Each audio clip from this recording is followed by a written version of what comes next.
नंतर अशीच भराभरा वर्ष जात राहिली होती. आता दाजी काकांचा अन्नी बराच मोठा झाला होता. तो आता जास्तच वेडागबाळा झाला होता. तरी हा वेडागबाळा आपला नातू इंदू आजीचा अगदी जीव का प्राण होता. त्यांनी आपल्या या वेड्या नातवाला अगदी जीवापाड सांभाळून अगदी आपल्या चुलीकडे बसवून क्षणभरसुद्धा आपल्या नजरेआड होऊ न देता वाढवलेलं होतं. इंदू आजी आपल्या अन्नीला तिन्ही त्रिकाळ काहीतरी भरवत राहून त्याचा शेंबूड काढत, हागणं मुतणं काढत.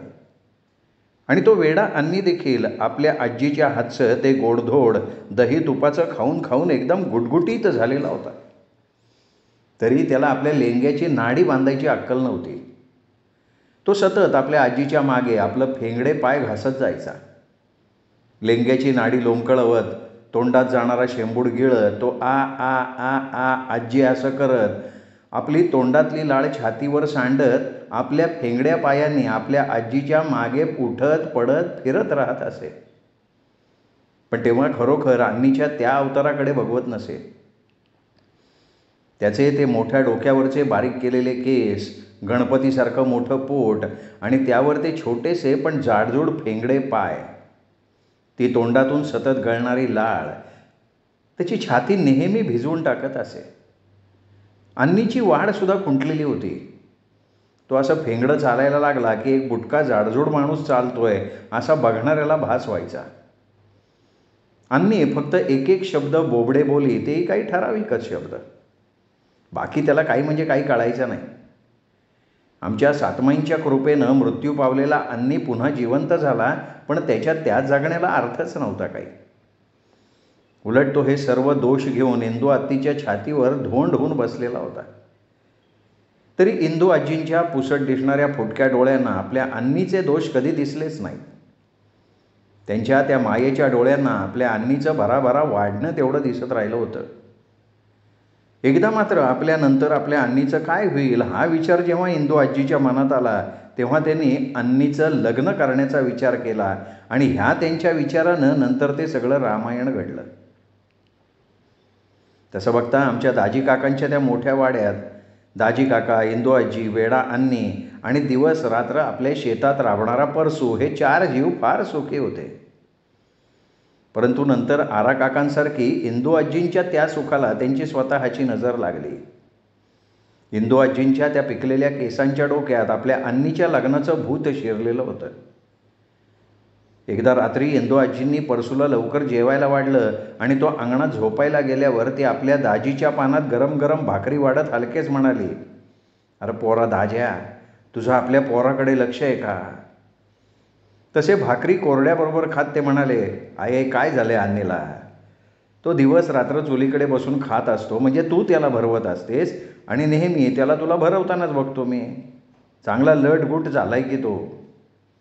इंदू आजी जरा चिडून म्हणाल्या, "दाज्या लेकरा, तुला अक्कल अशी कधी येणार?" तसे दाजी काका भाकरीचा घास तोंडात घातला आणि हसत हसत म्हणाले, "आई माझी अक्कल दाढ पडायला आली आता मला कसली अक्कल येणार?" म्हातारी कावली आणि म्हणाली, "दाज्या फाजीलपणा पुरे कर. अरे लेका, तू आपल्या अन्नीच्या ओठाच्या वर पाहिलंयस का?" दाजी काका मिरची तोंडाला लावत म्हणाले, "आई आता त्याच्या नाकातलं शेंबूड ओठावर भरलेलं असतं, त्यामुळे त्याच्या ओठावर मला फक्त शेंबूड दिसतं."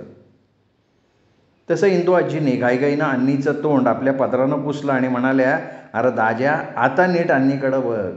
त्याच्या ओठावर उमटलेली काळी रेषा दिसती का तुला?" दाजी काकांनी जरा पुढे सरकून नीट बघितलं, डोकं हलवलं.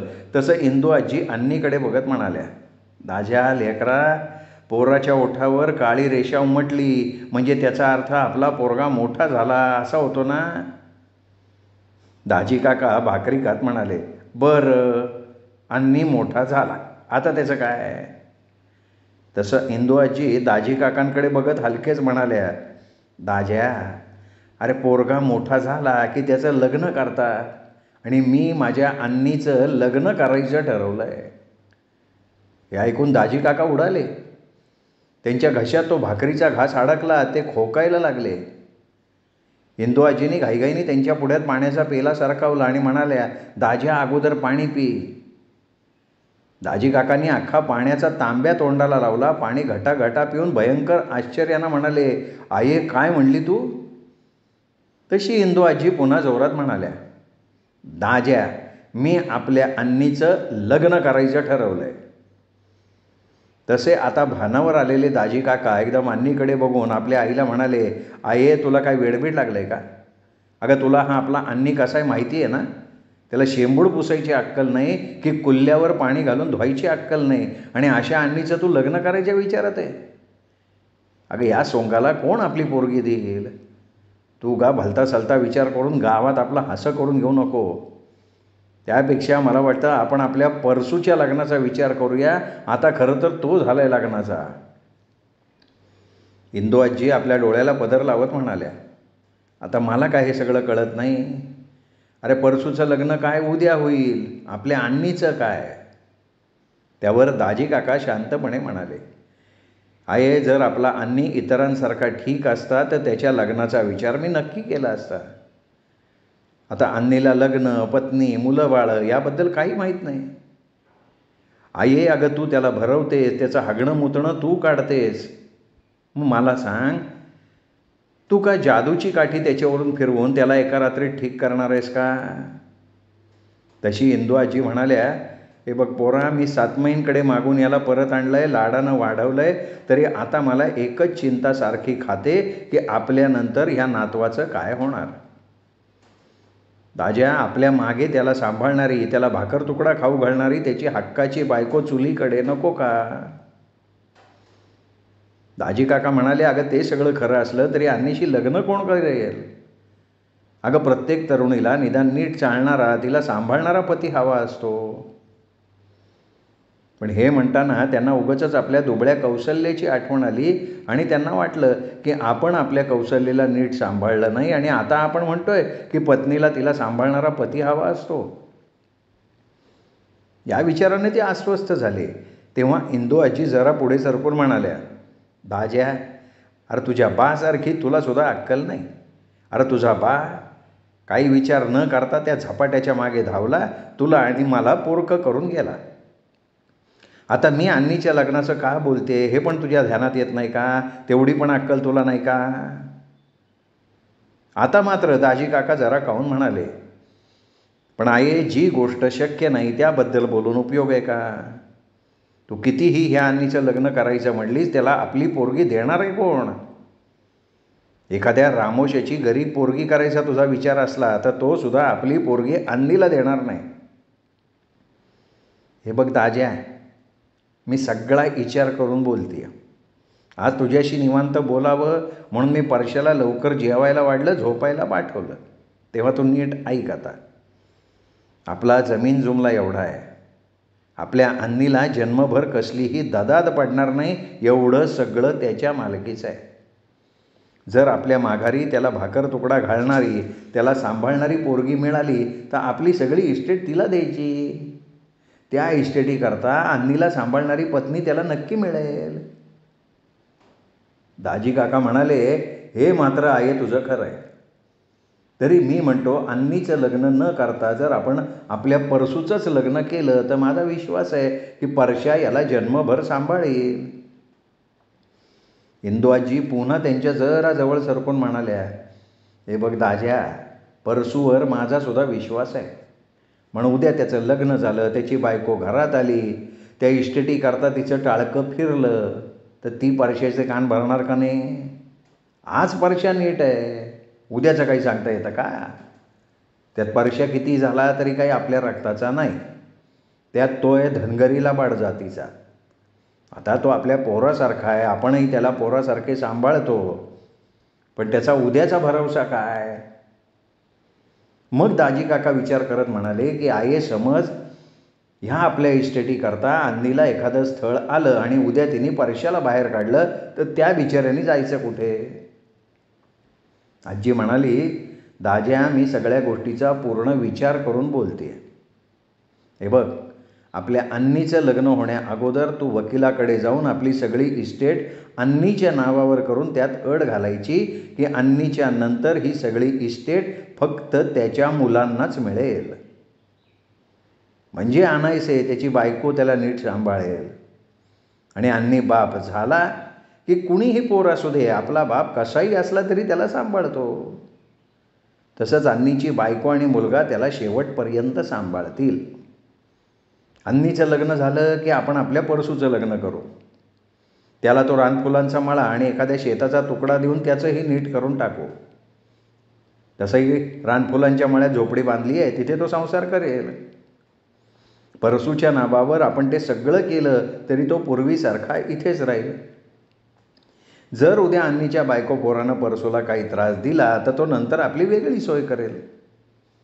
बघ दाज्या, ह्या आपल्या मोठ्या इस्टेटीसाठी अन्नीला एखादी मुलगी मिळेल. त्यावेळी आपल्या दाज्याला आपलं म्हणणं पटलेलं बघून इंदू आजी हसत म्हणाल्या, दाज्या काळजी करू नको, सगळं व्यवस्थित होईल.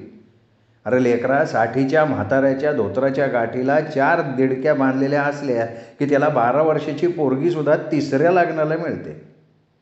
माझा अन्नीचा तारणा ताठ आहे. त्याच्या धोत्राच्या गाठीला मोप दिडक्या बांधल्या, त्याला का नाही पोरगी मिळणार? मी सरळ 7 महिना त्याच्या लग्नाचं बघायला सांगणार आहे.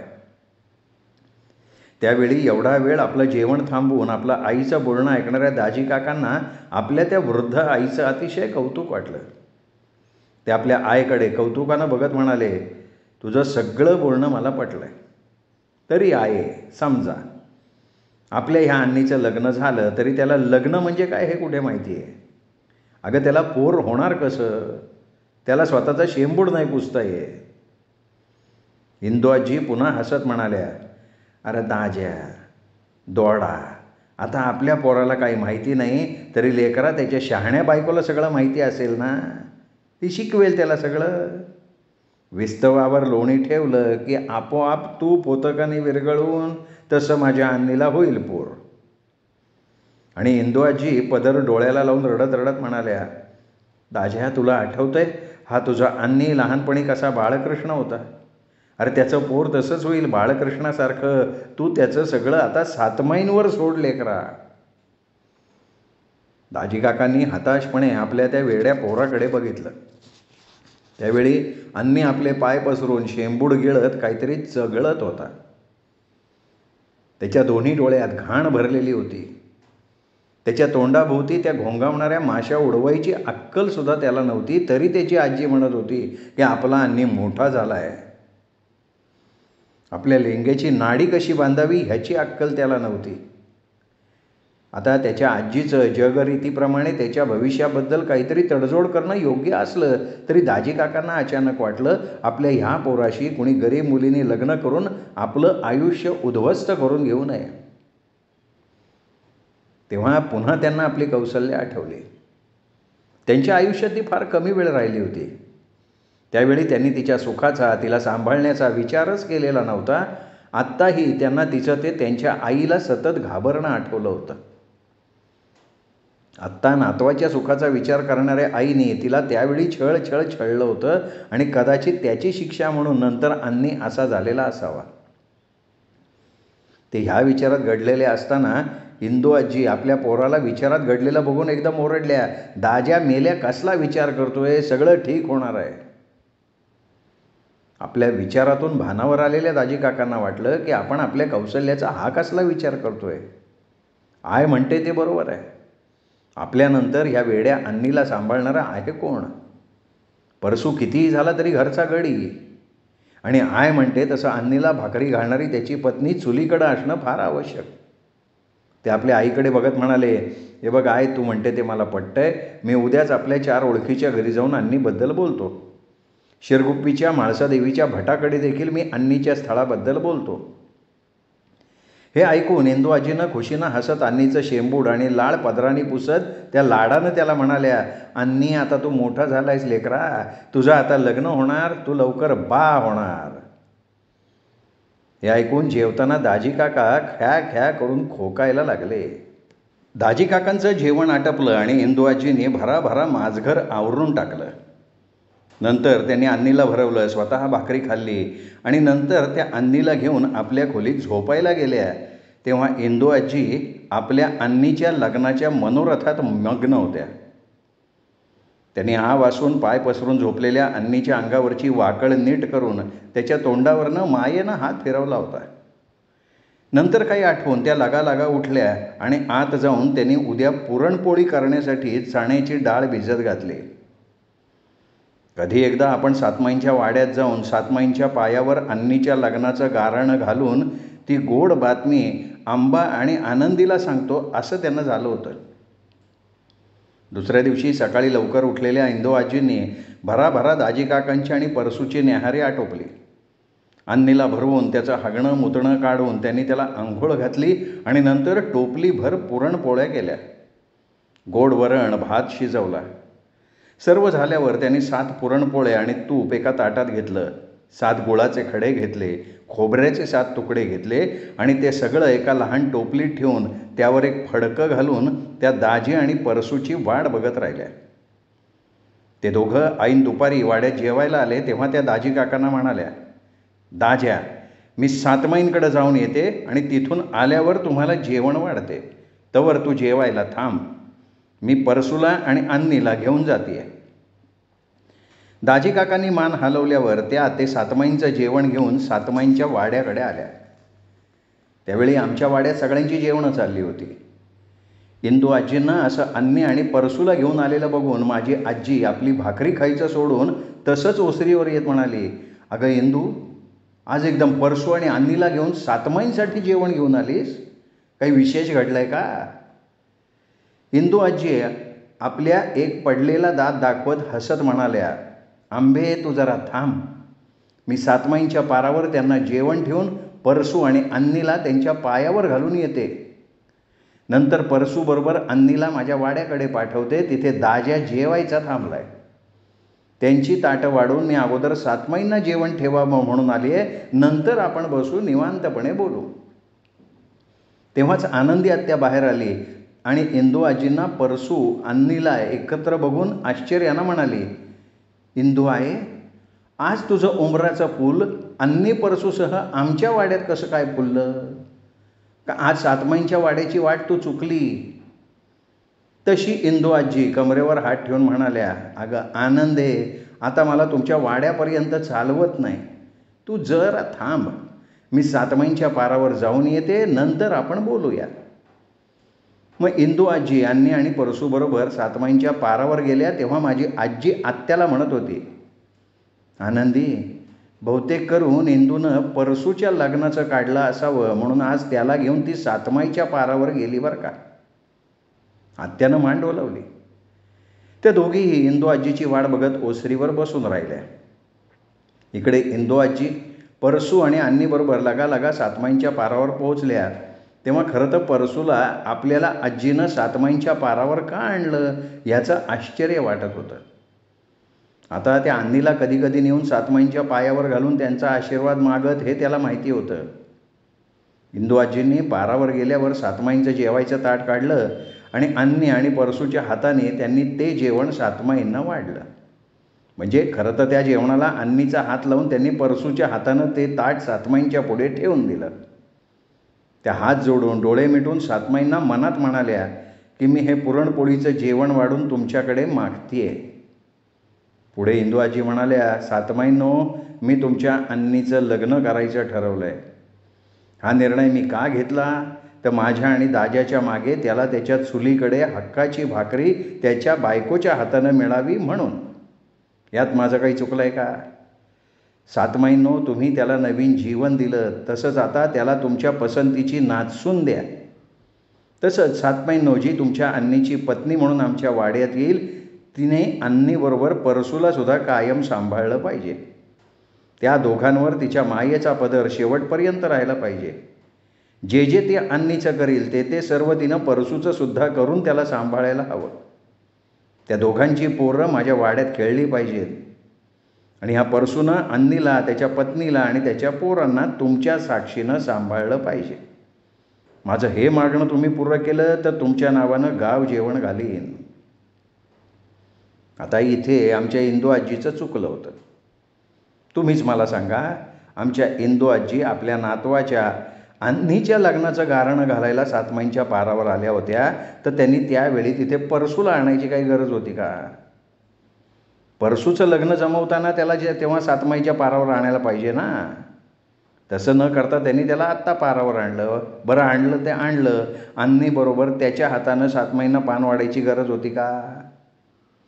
आता मागितलेलं त्यांना द्यावंच लागतं, अशी तिथे श्रद्धा होती. त्यात इंदू आजींनी सातमाईंना असं का म्हणावं की जी अन्नीची पत्नी येईल तिने अन्नी आणि परसूला सांभाळून त्या दोघांवर मायेचा पदर घालायला पाहिजे. त्या दोघांची मुलं वाड्यात खेळली पाहिजेत आणि शेवटी परसूनं त्या सगळ्यांना सांभाळायला पाहिजे. आता ह्या अशा चुकीच्या मागण्याला काही अर्थ होता का? तिने अन्नीबरोबर परसूला देखील त्याच्या जोडीच्या पाटावर बसून त्याच्यासाठी हे असं मागणं मागितल्यावर सातमाईंना ते मंजूर करावंच लागलं होतं ना. आता इंदू आजींनी अन्नीचं लग्न, त्याची पत्नी, त्याच्याबद्दलच मागणं मागायला पाहिजे ना. त्यात परसूचं लग्न करून इंदू आजी त्याचा संसार त्यांच्या आणि दाजी काकांच्या आशीर्वादानं त्याला त्या रानफुलांच्या झोपडीत मांडून देणार होत्या. तरी परसूची पोरं तिच्या वाड्यात खेळावी हे तिचं मागणं मूर्खपणाचं नव्हतं का? म्हणून मी तुम्हाला सतत सांगते की देवाकडे तुम्ही काही मागताना नीट विचार करून मागा, मूर्खासारखं मागू नका. कारण तुमच्या प्रत्येक मागण्यावर देव तथास्तु म्हणत असतो. हां, पण लक्षात ठेवा, देवाकडे मागताना कधीही कोणाचं वाईट मागू नका. देव ते तुम्ही वाईट मागितलेलं तुम्हालाच परत देतो. म्हणून नेहमी विचार करून चांगलं मागा आणि ते सगळं तुम्हाला मिळेल याच्यावर विश्वास ठेवा. इंदू आजींनी अन्नी आणि परसूच्या एकत्र राहण्याबद्दल मागून त्यांनी त्या दोघांनाही सातमाईंच्या पायावर घातलं होतं. तेव्हा सातमाईंनीही इंदू आजीचं मागणं मान्य करून त्या दोघांवर बरोबरीनं आशीर्वाद घालून तथास्तु म्हणाले. नंतर इंदू आजी परसू आणि अन्नी सकट वाड्यात आल्या. ओसरीवर आजीजवळ बसत त्या परसूला म्हणाल्या, परसू, तू अन्नीला घे, वाड्याकडे निघ. मी तुझं, अन्नीचं आणि दाजीचं अशी ताटं वाढून ठेवलेली आहेत. पण परसू, तू अगोदर अन्नीला भरून त्याला झोपव आणि नंतर तू आणि दाज्या जेवा. मी इथे आंबाबरोबर भाकरी खाते, तासाभरानं येते. परसू अन्नीला घेऊन निघून गेला. तेव्हा गुणाकाकूंनी गुळपाण्याचा तांब्या आणून तिथे ठेवला.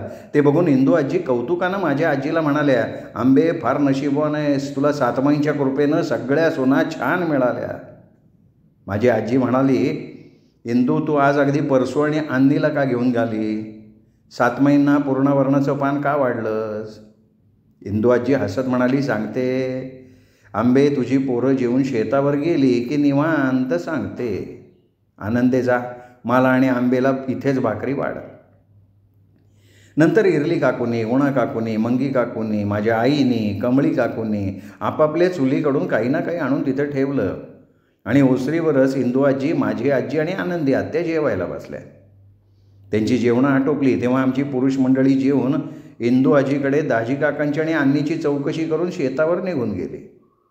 माझी आजी इंदू आजीला पान देत म्हणाली, बोल, सातमाईकडे एवढं कसलं गारणं ठेवायला आलीस? इंदू आजी ते पान तोंडात सारत म्हणाल्या, ऐका गो पोरींनो, आंबे, तू सुद्धा ऐक. माझा नातू अन्नी सातमाईंच्या कृपेनं अगदी ठीकठाक आहे आणि आता तो त्यांच्या आशीर्वादानं बोहल्यावर चढायची तयारी करतोय. हे भलतंच ऐकून आमच्या वाड्यातले सगळेजण आ वासून इंदू आजीकडे टकामका बघत राहिले. इंदू आजीच्या नकळत माझ्या आईने, काकूंनी तोंडाला पदर लावून टाकला. इंदू आजीनी मान खाली घातली. ते बघून माझी आजी म्हणाली, इंदू, अगं आपला अन्नी? इंदू आजी म्हणाली, आंबे, तुम्हा सगळ्यांना आश्चर्य वाटलं ना गं, पण आता मला माझ्या वाड्यातला पसारा आवरत नाही गं. मी जरा काही केलं की माझे हातपाय मोडून येतात गं. माझ्या दाज्याची पण तीच अवस्था आहे, त्यात तो दम हे करी. उद्या आम्हा दोघांना काही झालं तर माझ्या अन्नीचं काय होईल गं? त्याला सांभाळणारी, त्याला भाकरी भरवणारी त्याची पत्नी चुलीपाशी नको का? तुला अन्नीच्या पहिल्या वाढदिवसाची आठवण आहे का गं आंबे? तू त्यावेळी मला म्हणाली होतीस, इंदू, तुझ्या कौशल्याला राम झाला आहे. आणि आंबे, आता मी जेव्हा माझ्या नातवाला बघते त्यावेळीचे तुझे शब्द आठवते, माझ्या काळजाला भोकं पडतात गं. त्या मेल्या सफेद कावळ्यानं माझ्या अन्नीला टोचलं नसतं तर माझा अन्नी आज तुझ्या पोरांसारखा शेतात काम करून दुपारी भाकर खायला वाड्यात आला असता. त्या जरा वेळ डोळ्याला पदर लावून बसल्या. आमच्या वाड्यातल्या सगळ्यांनीच माना खाली घातल्या होत्या. थोड्या वेळाने इंदू आजी डोळे पुसत म्हणाल्या, आंबे, मला सतत वाटत राहतं आमच्या मागे ह्या नातवाचं होणार कसं. मी यांना नको नको म्हणत असता हे झपाट्याच्या मागे लागले, मला आणि दाज्याला पोरकं करून गेले, मग कौसल्या गेली. आता तूच सांग, कुणी अशी उमरेची खिळी कपाळात घुसून मरतं का. पण ते दुःख मी पचवलं आणि अन्नीचं हे असं झालं. आंबे, तुझ्या सातमाईंना माझं दुःख माहिती आहे. त्यात तुम्ही म्हणणारच, आमचा परसू आमची सगळी शेतीवाडी बघतो, तो आमच्या मोठ्या मुलासारखा आहे, तर तो अन्नीला बघेल की. पण आंबे, मी तो सुद्धा विचार केला आहे. आज मी आहे, दाजी आहे, आमच्या नजरेसमोर परसू सगळं व्यवस्थित करतो. पण उद्या त्याचं लग्न झालं आणि आमच्या नजरेआड त्याची बायको माझ्या अन्नीला नीट बघेलच, याची हमी काय. त्यात इतक्या इस्टेटीचा मालक परसू. नाही म्हणालं तरी परसू आमचा गडी आहे. मी त्याच्यावर सुद्धा अन्नीला पूर्णपणे सोपवू शकत नाही. आंबे, तुला माहिती आहे ना त्या किन्नाच्या बाबळीच्या रानाजवळ राहणाऱ्या वानग्याच्या पोराचं.